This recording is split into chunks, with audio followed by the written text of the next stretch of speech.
Buenos días, soy el ingeniero Jesús Miranda y esta es una clase de electrotecnia para segundo de bachillerato. En esta clase se van a revisar componentes electrónicos y también análisis de redes eléctricas enfocados en mallas.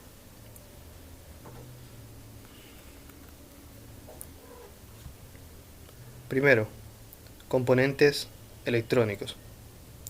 Los componentes electrónicos son aquellos dispositivos que forman parte de un circuito electrónico. Se diseñan para ser conectados entre ellos, normalmente mediante soldadura, a un circuito impreso, para formar el mencionado circuito. Estos componentes se pueden clasificar en semiconductores, activos, pasivos, optoeléctricos, electromagnéticos, etc. Aquí tenemos una imagen en la que podemos evidenciar distintos componentes electrónicos. Aquí tenemos un capacitor, otro capacitor, tenemos un LED, acá tenemos transistores y tiristores, entre otros. Ya vamos a revisar cada uno de ellos, los más importantes. Componentes pasivos.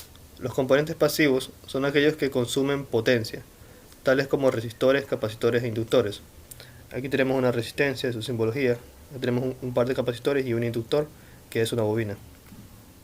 Resistencia. La resistencia es la propiedad de un elemento de oponerse al paso de la corriente. La resistencia eléctrica es un elemento capaz de disipar potencia en forma de calor. Aquí tenemos la resistencia con sus respectivos colores. Ya vamos a revisar la tabla de códigos de colores y la simbología. Códigos de colores.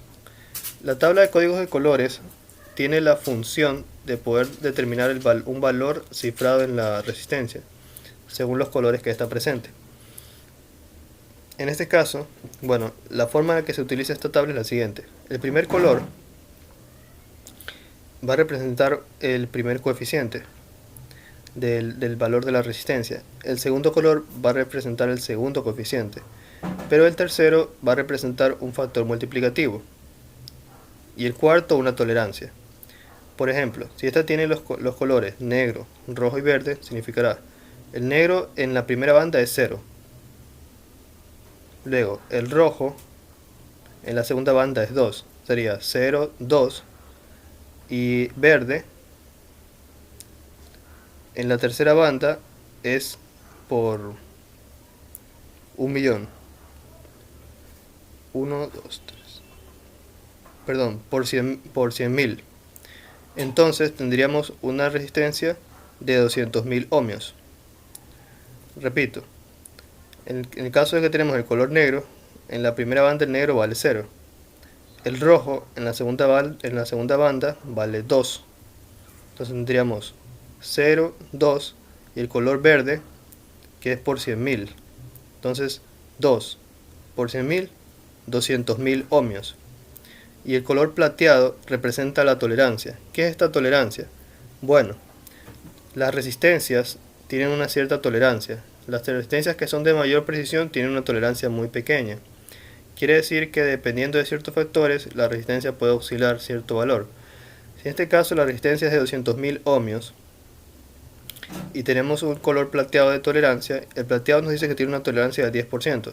Entonces significa que la resistencia de 200.000 ohmios va a oscilar entre un 10% menos de los 200.000 ohmios y un 10% más.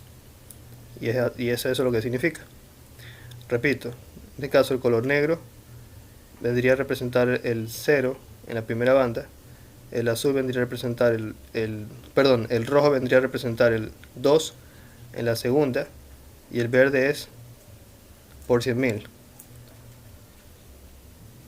Entonces vendría a ser 0, 2 por 100.000, sería 2 por 100.000, 200.000 ohmios, con una tolerancia del 10%.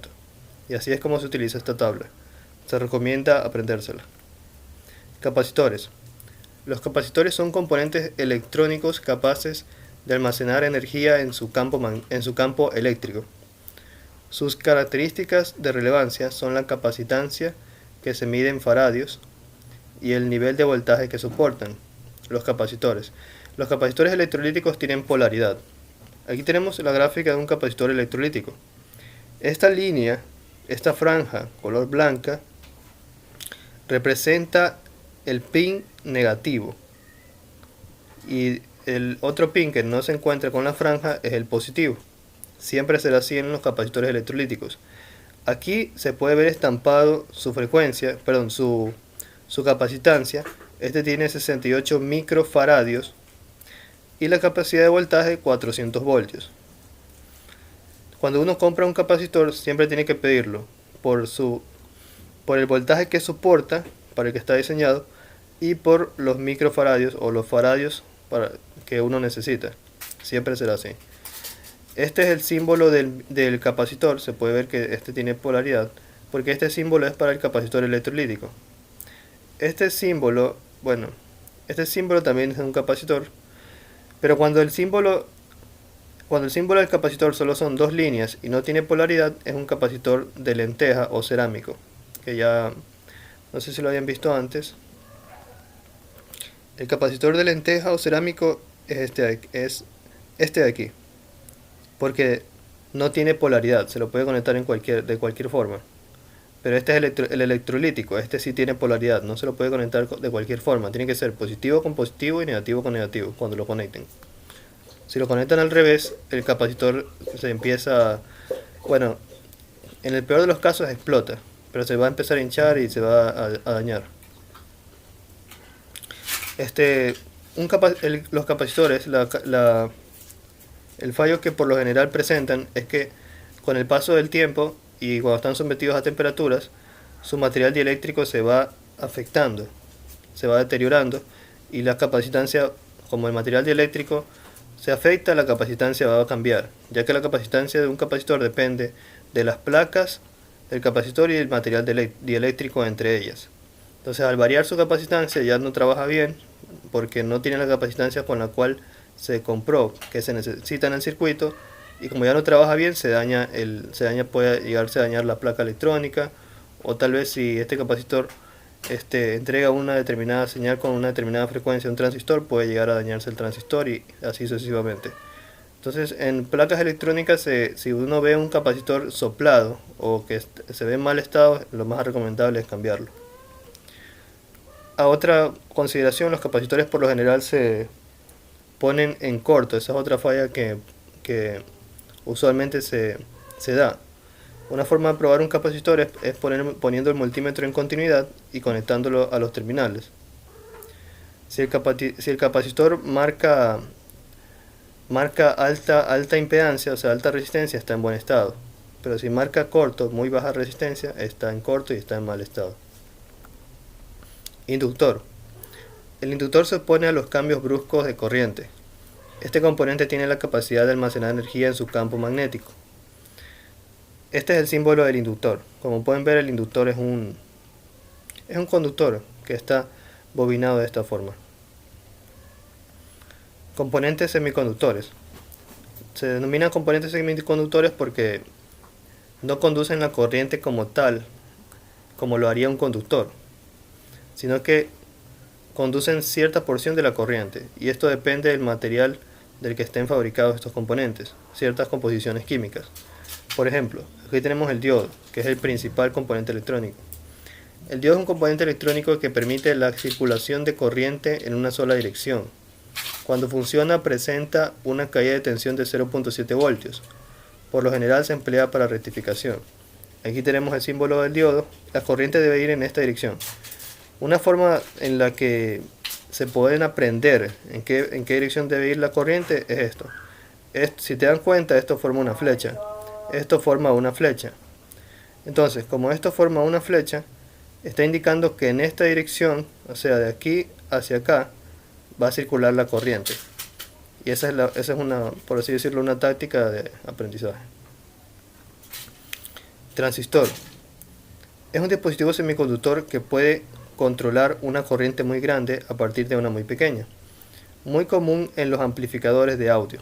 En general, son del tipo NPN y PNP. Sus terminales son colector, base y emisor. Este es el símbolo de un transistor. Esta es la forma física del transistor. Ya. Como dijimos, el transistor va a tener la base, el emisor y el colector. Pueden observar que en la simbología del transistor aquí se muestra una flechita, que es parecido a la simbología del diodo, ¿verdad? No es coincidencia, sino que tiene una razón. La razón es que para probar el transistor, nosotros podemos probar un diodo entre base y emisor. ¿Cómo se prueba el diodo? El diodo, cuando se conecta al multímetro en continuidad en los terminales del ánodo y el cátodo, si se polariza en directa, o sea, si ponemos punta positiva con positivo, punta negativa con negativo, entonces la red debe marcarme muy baja resistencia, unos 500 ohmios, alrededor de 500, 600, 700. Pero si lo polarizamos al revés, debe marcarme alta resistencia, alta impedancia o abierto, porque el diodo solo conduce en una dirección.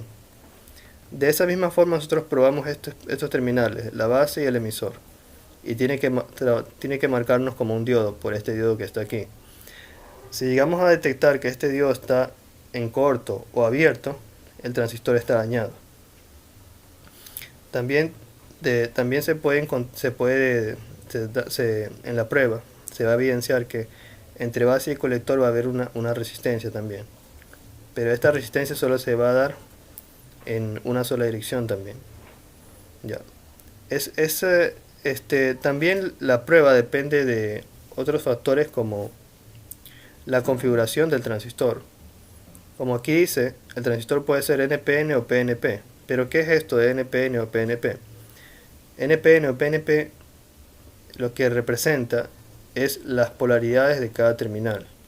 Estas polaridades dependen del dopado del sustrato interno del transistor. Más físicamente hablando, los transistores están formados por un dopado. Me refiero a esto. Internamente, cada pin tiene un sustrato, que es una composición química, a la cual se le ha añadido o quitado electrones mediante ciertas aleaciones que se dan entre silicio y otros componentes. ¿Ya? Y gracias a eso han adquirido cierta polaridad. Por ejemplo, aquí tenemos un transistor en que su polaridad es negativa, positiva, negativa. En cambio el de acá, su polaridad es positiva, negativa y positiva. Por eso se le denomina NPN o PNP. Y esas polaridades tienen que ver, definen la configuración del transistor. Si es NPN, el emisor estará en esta dirección. Si es PNP, en cambio estará entrando. Y tener en consideración eso es importante para poder hacer la prueba. Por eso cuando uno compra un transistor y quiere probar si está bueno o está malo, primero uno busca en internet con la numeración. O sea, uno busca la numeración que se encuentra aquí, BC548, y va a encontrar la simbología. La simbología y también la configuración. Y al encontrarla, uno ya puede identificar cómo va el diodo internamente, entre qué pin y qué número de pin es este y qué número de pin es este, y con eso ya puede probarlo con el multímetro. Y bueno, esa información se encuentra en las hojas técnicas de los elementos, de los componentes. Eso lo revisaremos más adelante. Bueno, en otras clases. MOSFET. Cierto, me olvidaba decirles que el transistor puede trabajar en zona lineal o como abierto o cerrado. Cuando está abierto es cuando no tiene excitación en la base y no se cierra este camino entre colector y emisor. Cuando está cerrado es cuando recibe una excitación considerable en la base que hace que se cierre este camino, y ahí se utiliza como un switch porque se cierra, como para encender una carga. Por acá vemos que tenemos conectado un foco o un motor, no sé. Le damos excitación a la base, se cierra este camino y cierra el circuito del foco, por así decirlo. Pero en zona lineal es la zona en la cual, según la corriente que circula por la base, va a circular una corriente por el colector desde emisor a colector. De esa forma es como trabajan los amplificadores, porque según la excitación de la base, yo tendré una salida en igual proporción, pero multiplicada, porque aquí ya trabaja con la potencia de la fuente de alimentación. De esa forma, cuando esto ocurre, se dice que están trabajando en zona lineal. En los amplificadores, por ejemplo, nosotros inyectamos una señal de audio muy chiquita por la base, pero como la señal de audio tiene una determinada frecuencia, una determinada amplitud, es como la señal de control, porque según como vaya variando esta, se va a ir abriendo o cerrando el transistor, y de esa forma nosotros podemos manipular una señal más grande, más fuerte, con mayor corriente, que sería la de la fuente de alimentación, y así nosotros logramos amplificar la señal. Pero realmente lo que se está haciendo es controlar una señal más grande a partir de una más pequeña. Y eso es gracias al transistor, cuando trabaja en zona lineal. Ya, algo más, el transistor este de aquí se denomina BJT, el transistor BJT, de este tipo se llama BJT. Para poder trabajar, este trabaja por corriente por base, es decir, la base necesita ingresar una cierta corriente muy pequeña para excitar este diodo, y al ser excitado ya empieza a trabajar en zona lineal. Si la corriente es muy alta ya trabaja en zona de corte, es decir, se cierra el circuito y así sucesivamente, ¿no? ¿Por qué recalco esto? Porque muchos me van a preguntar ¿cuál es la diferencia entre el MOSFET y el transistor? Pues escuchen, el MOSFET es como un transistor. Cuando ustedes vean un MOSFET, va a tener un encapsulado igualito, va a tener 3 patitas, va a ser igualito en todo, pero la diferencia está en la eficiencia. Vamos a leer. Un MOSFET es un dispositivo semiconductor utilizado para la conmutación y amplificación de señales. El nombre completo: transistor de efecto de campo de metal óxido, semiconductor, metal óxido semiconductor field effect transistor MOSFET. Se debe a la constitución del propio transistor. Ya, este de aquí es un BJT, que es el que analizamos hace un momento. Este es un BJT. Este, como pueden ver, tiene el colector, la base y el emisor. Al excitar en la base, se logra polarizar de tal manera que se cierra un camino entre el colector y el emisor. Se cierra esto y de esa forma permite la conducción. ¿Ya? En cambio, pero para que esto trabaje por base debe ingresar una cierta corriente. Pero en cambio en los MOSFET, según la composición, si se dan cuenta es diferente. La composición. Y aquí hay una compuerta, aquí hay un source que es fuente y drain que significa drenado. Al recibir una excitación de voltaje por la compuerta, en cambio este ya empezará a conducir desde la fuente hasta el drenado a través de este canal. Ya, nótese que aquí yo dije que necesitaba una excitación de corriente por la base, en cambio este de aquí necesita una señal de voltaje por la compuerta. Quiere decir que yo no necesito una señal de corriente considerable en la base, y ahí es donde está la ventaja, porque cuando yo utilizo, por ejemplo, microcontroladores para poder hacer algún tipo de control, digamos que quiero controlar un motor que demanda mucha corriente para moverse. Entonces, para poder controlar ese motor, yo utilizo un transistor BJT, yo tengo que mandar corriente por la base. Y esa corriente va a venir ¿de dónde? Del microcontrolador, de un Arduino, de un PLC.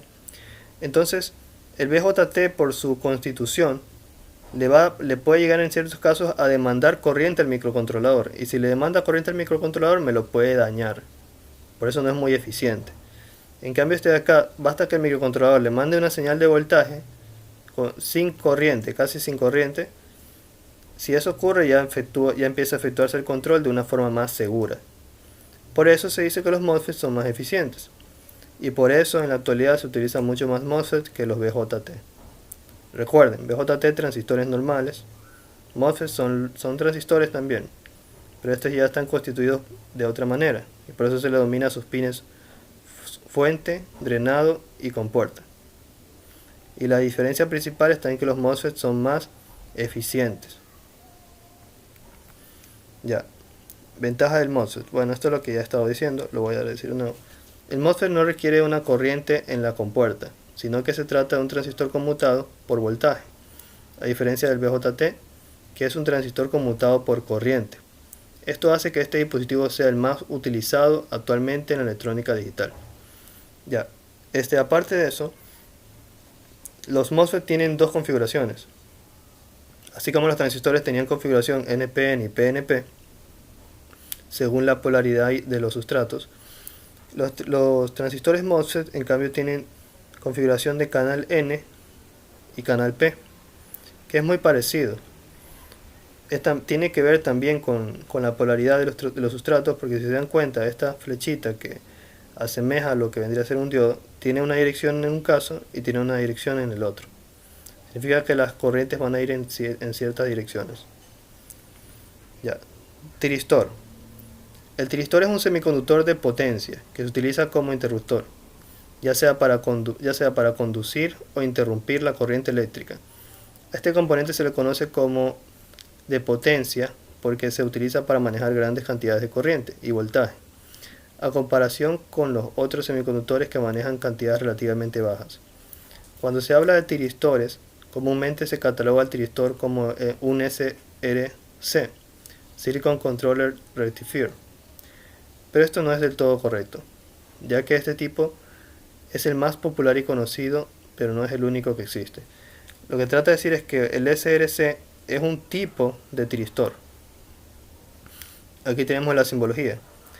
Lo que yo puedo decir del tiristor es que si le llega una excitación por la puerta, empieza a conducir. Lo hace en una sola dirección, y para que deje de conducir tiene que llegarle una excitación negativa o debe dejar de estar polarizado entre ánodo y cátodo. Nada más. Aquí tenemos el SRC, que es un tipo de tiristor. Lo he colocado aquí por ser el más común y popular. El SCR es un tipo de tiristor que se emplea para una conmutación rápida. Este conduce cuando recibe una corriente en compuerta. Esta es la compuerta. Este se activa y conduce la electricidad hacia una sola dirección, sería en esta dirección desde ánodo a cátodo, como un diodo. Una vez activado este componente, no importa si quitas la corriente de la compuerta, es decir, se activa y yo puedo dejar de alimentar la compuerta. Por eso le han puesto un pulsador, porque presiono, se activó, y dejé de presionar, igual seguirá activado. Solo necesita un pequeño disparo para empezar a trabajar. Disparo se le dice cuando uno pulsa, recibe la excitación y luego suelta, ya no la recibe. Una vez activado este componente, no importa si quitas la corriente de la puerta, ya que este seguirá activado hasta que se cumpla una de las dos condiciones posibles. Para desactivarlos tenemos que cortar el suministro de corriente, es decir, ya no alimentarlo o polarizarlo en ánodo cátodo, abriendo esta parte o abriendo esta parte. O también para desactivarlo se puede llevar a un punto muy bajo en el que el tiristor sea incapaz de seguir conduciendo. O sea, se lo podría polarizar inversamente y ahí también se apaga o deja de conducir. No vamos a profundizar más en esto porque el análisis es mucho más profundo para que se pueda entender mejor. Componentes optoelectrónicos son los que se activan mediante luz o varían su resistencia según la intensidad de luz. Ya vamos a ver de qué se tratan. El optocoplador es un dispositivo de emisión y recepción que funciona como un interruptor activado mediante la luz emitida por un diodo LED que satura un componente optoelectrónico, normalmente en forma de fototransistor o fototriac. Ya no sé si hayan trabajado con la fotoresistencia, que es una resistencia que varía su resistencia en función de la luz. Podríamos analizarlo de esta forma. Aquí tenemos una pequeña fotoresistencia y un diodo LED.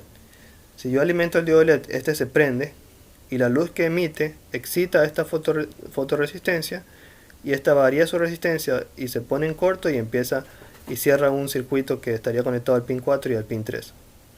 Y esa es la función de este componente.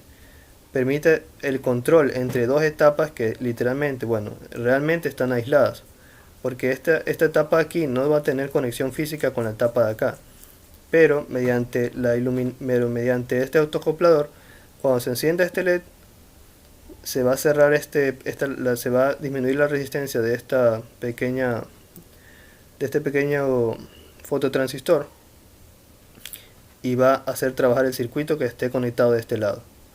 La función del autoacoplador es poder aislar dos etapas en impedancias para proteger dos etapas diferentes y para poder transmitir una señal de control. Análisis de redes. Ya, aquí vamos a profundizar en los fundamentos necesarios para que ustedes puedan analizar redes eléctricas, reducirlas y encontrar parámetros de importancia.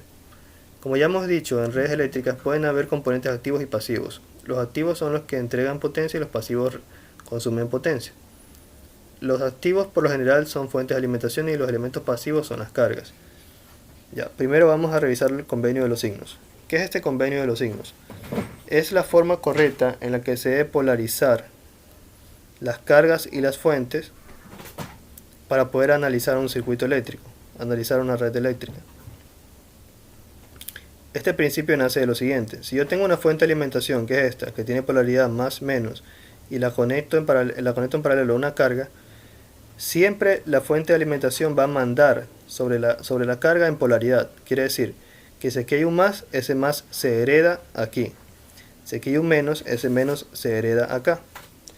Entonces, las fuentes de alimentación siempre van a mandar sobre las cargas en términos de polaridad. Por eso la carga tiene más aquí, porque ese más lo obtuvo de la fuente, y tiene menos acá porque ese menos lo obtuvo de la fuente. Ahora, una vez que yo tengo definidos los signos o polaridades de la carga y la fuente, yo determino la dirección de la corriente. Siempre la corriente viene de la fuente, porque la fuente es la que está entregando potencia.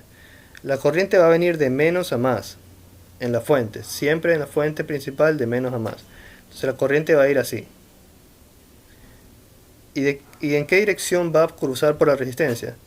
Va a ir así, en esta dirección, y entra por la resistencia de esta forma. Estaría entrando ¿por dónde? Por más y saliendo por menos. Repito, la fuente determina la polaridad de la carga, más, menos, menos, y la dirección de la corriente. La corriente viene de menos a más desde la fuente. Entonces la corriente viene así. De esta forma circula la corriente. Entonces, la corriente estaría saliendo de menos a más por la fuente y entrando de más a menos por la carga. Y por esa razón, cuando nosotros hacemos análisis de redes eléctricas, nosotros colocamos la corriente de menos a más en la fuente, porque va así de menos a más, y de más a menos en la carga, de más a menos.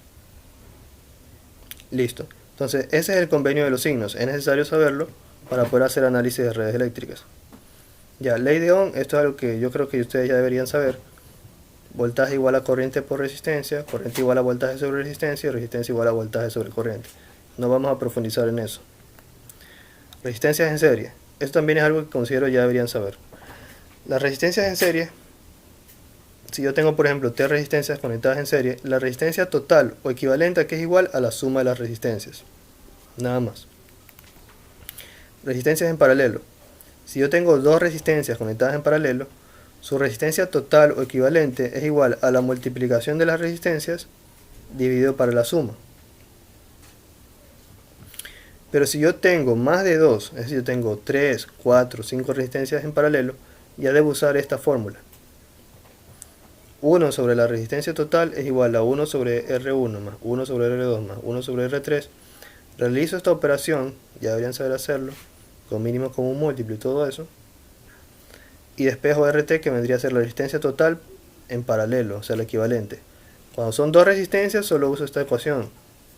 Cuando son más de 2, o sea 3, 4, 5 resistencias, ya tengo que usar esta.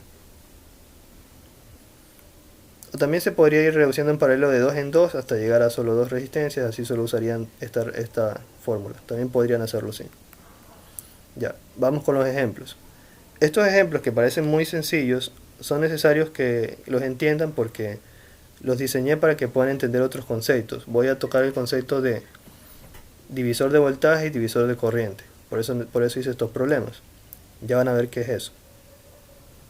Determinar los voltajes y corrientes que se dan en cada resistencia. Tenemos este problema, dos resistencias en serie y una fuente de alimentación de 9 voltios, resistencia de 100 ohmios y 300 ohmios. ¿Qué debemos hacer para resolverlo? Primero, solo por ser buenos técnicos, debemos tener en cuenta que la polaridad de esta resistencia es esta, más menos, y la de acá es más menos, porque es heredado de la fuente, y que la corriente va en esta dirección. La corriente en la fuente va de aquí para acá, y la resistencia va de más a menos y de más a menos, y en la fuente de voltaje va de menos a más. Ahora, estas dos resistencias están en serie, podemos reducirlas. Sería 100 más 300, ¿verdad? Entonces estas dos están en serie, las reducimos y nos da 400 ohmios. Una vez que tenemos este circuito sencillo, ya podemos aplicar la ley de Ohm para poder encontrar la corriente. Entonces, voltaje igual a resistencia por intensidad. Corriente es igual a voltaje sobre resistencia. Despejamos corriente de la de acá arriba. El voltaje son los 9 voltios. La resistencia son los 400. 9 dividido para 400, 0.0225 amperios. Una vez que tenemos la corriente, ¿qué era lo que nos pedía el voltaje de cada resistencia? Importante, la corriente que circula por dos resistencias en serie es la misma. La corriente que circula por dos resistencias en serie es la misma. Entonces, si yo ya determiné mi corriente total que circula por la resistencia equivalente, esta corriente es la misma que va a conducir por las dos, pues. Por esa ley. En resistencias en series les circula la misma corriente.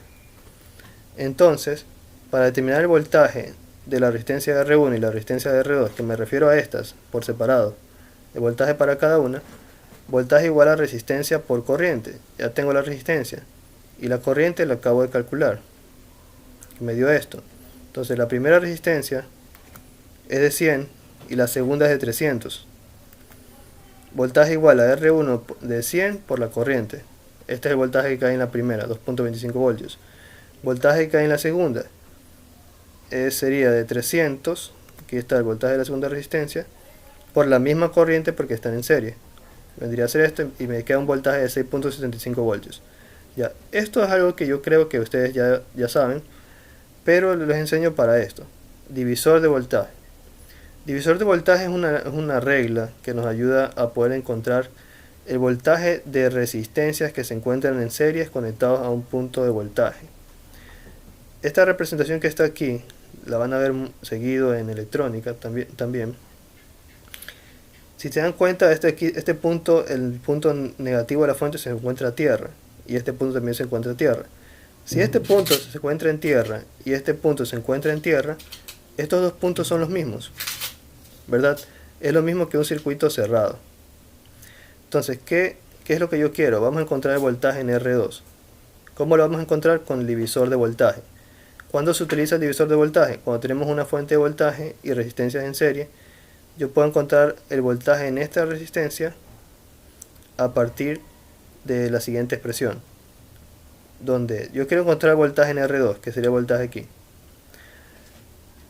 Eso aquí es igual al voltaje de la fuente, sobre la suma de las resistencias, R1 más R2, por R2, que es la de aquí abajo. Vamos a hacerlo con un ejemplo. Este ejemplo tiene valores 9 voltios, R1 y R2, 100 y 300. Encontremos el voltaje en R2 de 300. Eso es igual al voltaje de la fuente, 9 voltios, dividido para la suma de la resistencia, 100 más 300, por la resistencia que vendría a ser ¿cuál? Por R2, que es la de aquí, por 300. Eso nos da un voltaje de 6.75 voltios. Ya. ¿Qué es lo que quiero que pongan atención? Este circuito que está aquí, que lo acabamos de resolver por divisor de voltaje y encontramos el voltaje de R2, es el mismo que está acá.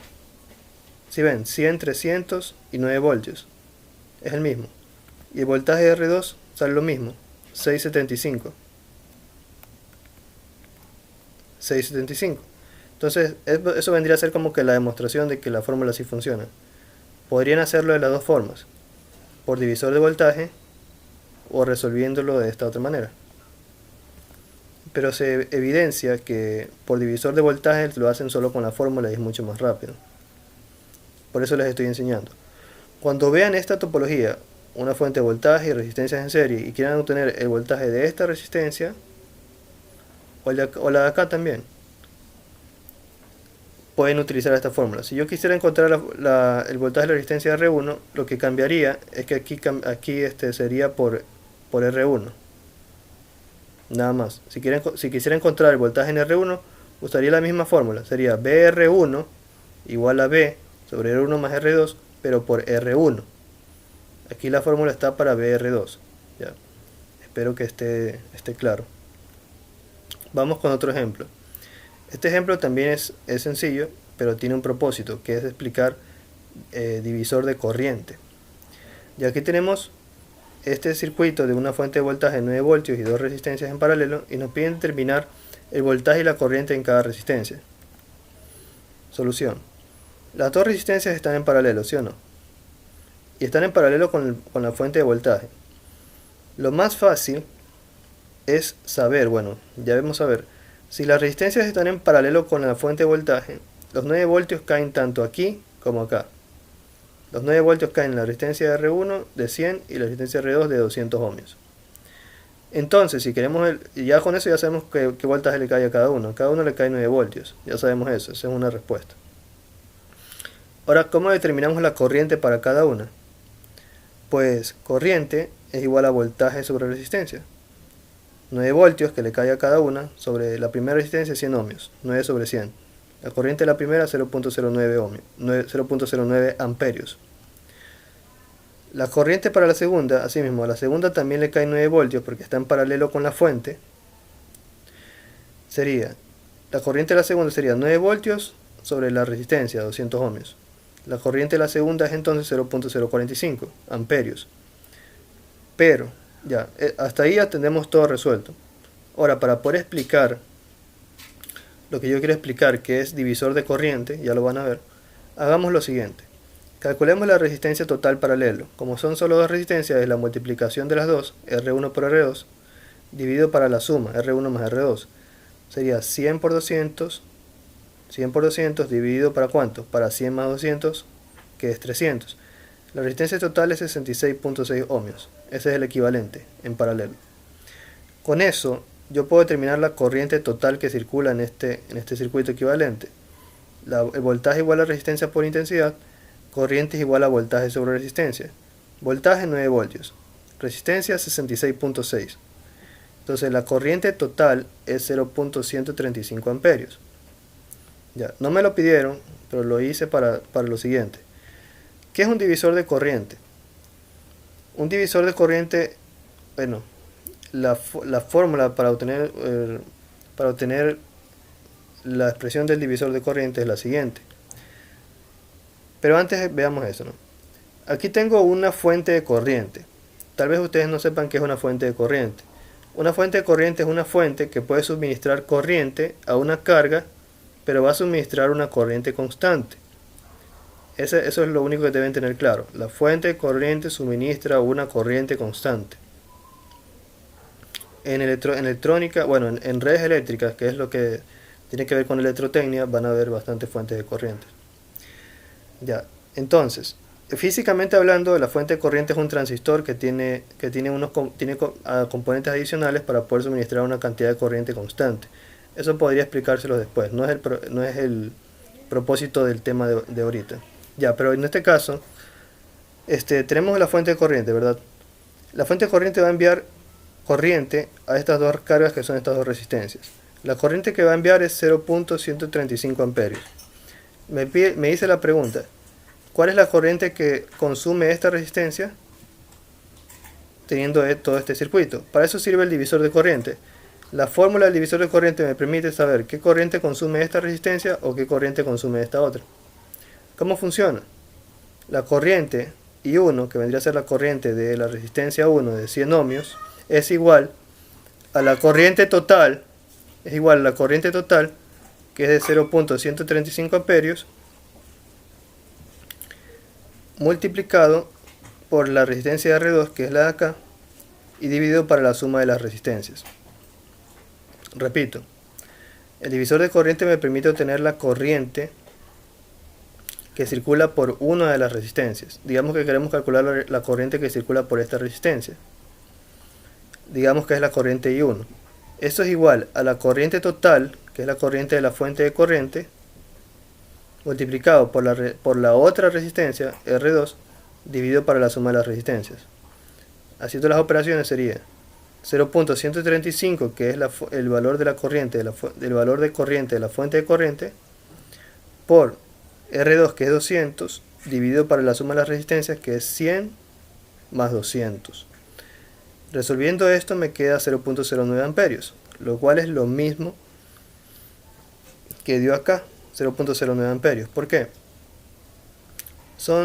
La topología es la misma, es casi el mismo problema, solo que tomé la corriente que calculé, la corriente total de 0.135 amperios que suministraba esta fuente de voltaje, y la coloqué como dato de la fuente de corriente, para que ustedes puedan ver que se contrasta este resultado con el ejercicio anterior. Pero bueno, el propósito es que entiendan divisor de corriente.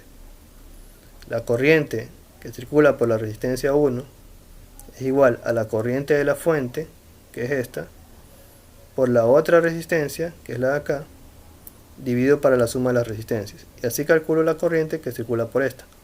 Si yo quisiera la corriente que circula por la otra, sería I2 por la corriente total por R1 dividido para la suma de las dos resistencias.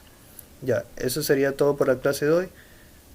En la siguiente clase vamos a revisar más ejercicios de mallas, porque realmente eso es lo que más interesa en la parte de electrotecnia. Y luego cumpliremos con los demás temas del pénsul. Gracias.